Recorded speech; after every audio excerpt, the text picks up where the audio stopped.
అభ్యాసే తెలుగు లెర్నింగ్కు స్వాగతం సుస్వాగతం. నేను మీ పెద్దింటి రామకృష్ణ చక్రవర్తి. మనం ఈరోజు సర్వనామం గురించి తెలుసుకుందాం. సర్వనామం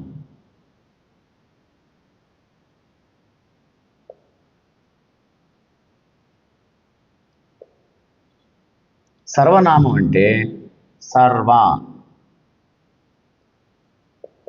అనేటువంటి శబ్దాలు, సర్వ అనే శబ్దాలన్నీ కూడా సర్వనామాల కిందికి వస్తాయి. అలాగే నామవాచకానికి బదులుగా వాడబడేవన్నీ కూడా సర్వనామాలు అవుతాయి. సర్వ అనే శబ్దాలన్నీ సర్వనామాలు, అలాగే నామవాచకానికి బదులుగా వాడబడేవన్నీ కూడా సర్వనామాలు. ఈ సర్వనామాలు కూడా 8 రకాలు.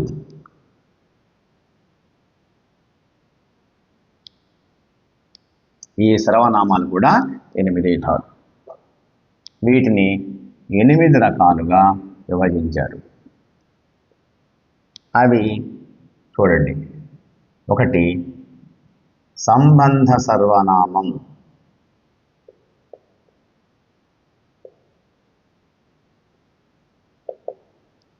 2 విశేషణ సర్వనామం,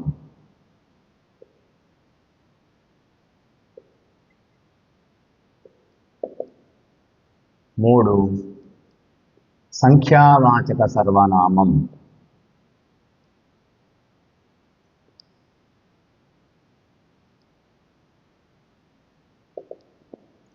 4 సంఖ్యేయవాచక సర్వనామం,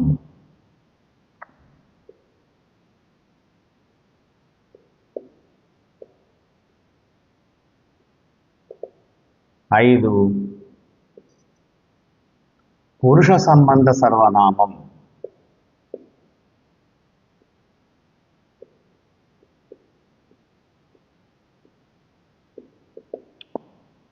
6 నిర్దేశాత్మక సర్వనామం,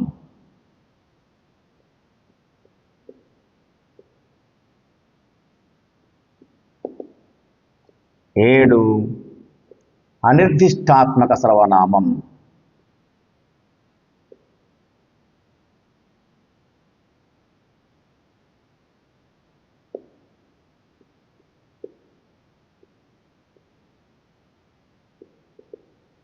8 ప్రశ్నార్థక సర్వనామం.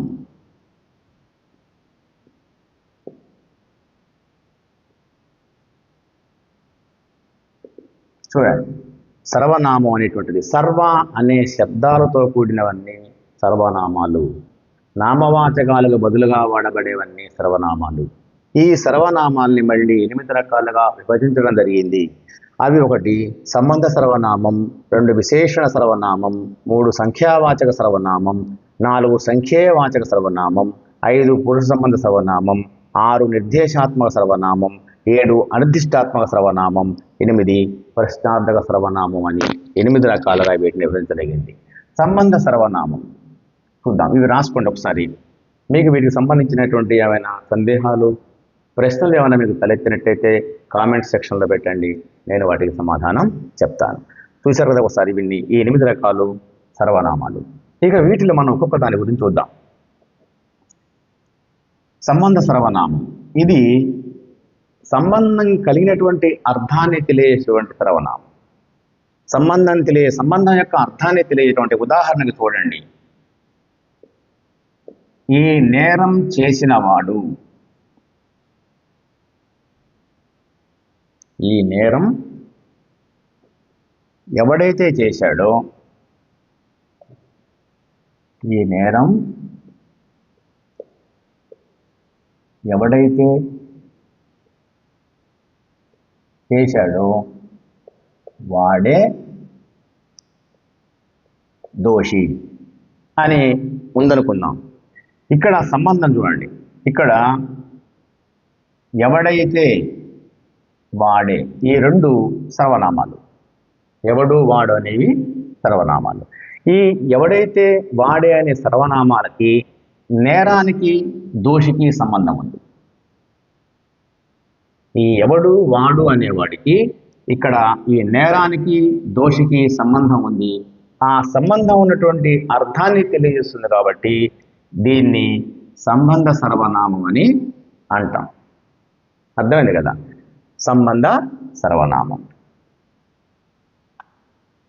ఇక విశేషణ సర్వనామం.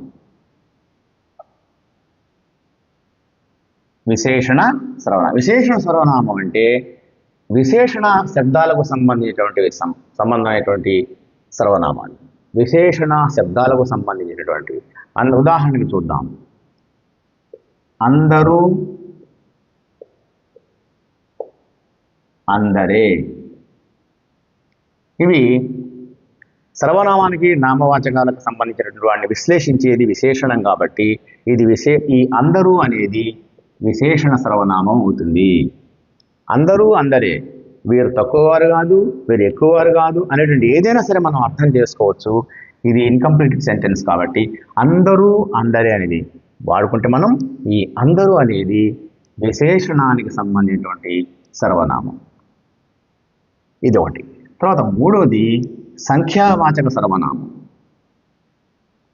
సంఖ్యావాచక సర్వనామం అంటే సంఖ్యను తెలియజేస్తుంది. దానికి ఉదాహరణ ఏంటంటే చూద్దాం.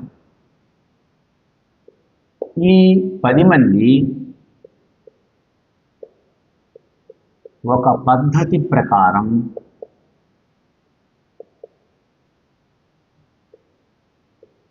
కూర్చున్నారు అనే వాక్యం ఉందనుకోండి. ఈ 10 మంది ఒక పద్ధతి ప్రకారం కూర్చున్నారు అనేది ఒక వాక్యం. ఇందులో సంఖ్యావాచక సర్వనామం అనేది సంఖ్యను తెలియజేస్తుంది. ఏంటి? 10 అనేది, ఈ ఒక అనేది సంఖ్యను తెలియజేస్తుంది కాబట్టి ఇది సంఖ్యావాచక సర్వనామం అవుతుంది. చూసారు కదా, సంఖ్యావాచక సర్వనామం. ఈ 10, ఈ ఒక అనేది సంఖ్యను తెలియజేస్తుంది కాబట్టి ఇది సంఖ్యావాచక సర్వనామం అవుతుంది. ఇక తర్వాతది సంఖ్యేయవాచక సర్వనామం. ఇది సంఖ్యేయవాచక సర్వనామం. సంఖ్యేయవాచక సర్వనామం అంటే సంఖ్య చేత సంఖ్యగా చెప్పబడుతుంది కానీ ఆ సంఖ్యలో ఉన్నది ఎవరు, పురుషులా స్త్రీలా అనేది మాత్రం చెప్పబడదు. ఎందుకంటే సంఖ్య చేత సంఖ్యగా చెప్పబడుతుంది కానీ ఆ సంఖ్యలో ఉన్నది పురుషులా స్త్రీలా అనేది మాత్రం మనకి చెప్పబడదు. ఉదాహరణకి సంఖ్యావాచకం ఉదాహరణ చూద్దాం. ఆ నలుగురు వీరే అనే సెంటెన్స్ ఉందాం, వాక్యం ఉందని చూద్దాం. ఇందులో ఏం చెప్తుంది? నలుగురు అనే సంఖ్యని మాత్రమే సూచిస్తుంది. ఈ వీరే అనేది ఎవరు, వాళ్ళు పురుషులా స్త్రీలా అనేది చెప్పబడలేదు కాబట్టి దీన్ని, ఇలాంటి వాక్యాలని సంఖ్యేయవాచక సర్వనామం అని అంటాం. తర్వాతది పురుష సంబంధ సర్వనామం. పురుష సంబంధ సర్వనామం అంటే మనకి పురుషులంటే ప్రథమ పురుష,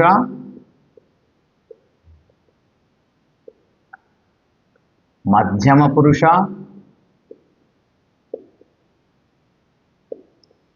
ఉత్తమ పురుష అని మనకి 3 రకాలుగా ఉంటుంది.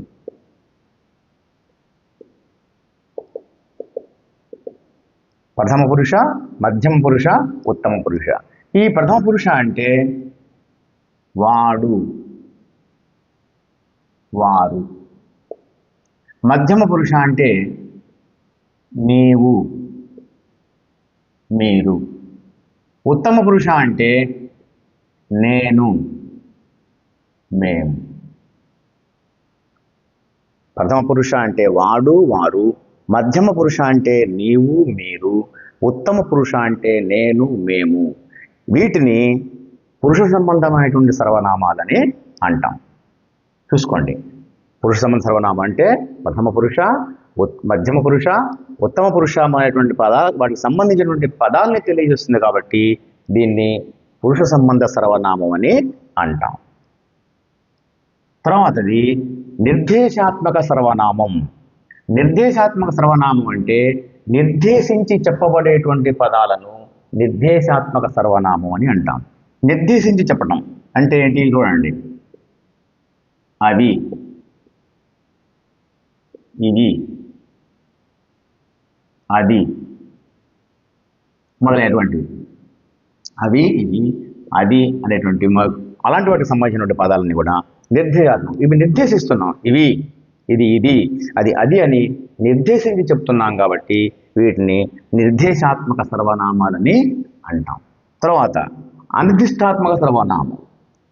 అనిర్దిష్టాత్మక సర్వనామం అంటే ఇది నిర్దేశించి చెప్పబడింది, ఇది నిర్దేశించి చెప్పకపోవటం. అనిర్దిష్టాత్మకం అంటే నిర్దేశించి చెప్పకపోవటం. అవి ఏంటి? ఉదాహరణ, నిర్దేశించి చెప్పకపోవటం అంటే మనం కొన్ని చూస్తుంటాం. అవి నిర్దేశించి చెప్పకపోవటం. అన్ని, ఇన్ని, కొన్ని అనేటువంటి పదాలు అనిర్దిష్టాత్మక సర్వనామాలు. అంటే మనం నిర్దేశించడం, అవి, అది, ఇది అని చెప్పినట్టుగా మనం ఇందులో నిర్దేశించి చెప్పట్లేదు. నిర్దేశించి చెప్పకపోవటాన్ని అనిర్దిష్టాత్మక సర్వనామం అంటాం. అన్ని, ఇన్ని, కొన్ని అని మనం ఇలా చూపిస్తాం. కాబట్టి అవి ఎన్ని, ఏంటి అనేది చెప్పట్లేదు కాబట్టి మనం వీటిని నిర్దేశించి చెప్పకపోవట్లేదు కాబట్టి అనిర్దిష్టాత్మక సర్వనామం అని చెప్పి అంటాం. ఇక చివరిది ప్రశ్నార్థక సర్వనామం. ప్రశ్నార్థక సర్వనామం అంటే ప్రశ్నలకు సంబంధించినది. ప్రశ్నలకు సంబంధించినటువంటి పదాలని ప్రశ్నార్థక సర్వనామాలు అంటారు. ఇవేంటంటే ఎవరు,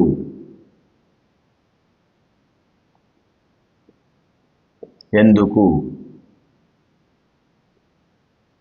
ఎక్కడ, ఇలా ప్రశ్నించేటువంటి పదాలని ప్రశ్నార్థక సర్వనామాలని అంటారు. ఒకసారి మరి చూడండి. సర్వనామం 8 రకాలుగా విభజింపబడింది. అది 1 సంబంధ సర్వనామం, 2 విశేషణ సర్వనామం, 3 సంఖ్యావాచక సర్వనామం, 4 సంఖ్యేయవాచక సర్వనామం, 5 పురుష సంబంధ సర్వనామం, నిర్దేశాత్మక సర్వనామం, అనిర్దిష్టాత్మక సర్వనామం, ప్రశ్నార్థక సర్వనామం అని చెప్పి 8 రకాలుగా విభజింపబడింది. ఇవన్నీ కూడా మీరు చదవండి, నేర్చుకోండి. మీకు ఏమైనా సందేహాలు ఉంటే కామెంట్ సెక్షన్లో రాయండి, నేను సమాధానం చెబుతాను. తెలుగు భాషను ప్రేమిద్దాం, తెలుగు భాషను కీర్తిద్దాం. ధన్యవాదాలు. ఓం శ్రీ సరస్వత్యై నమః.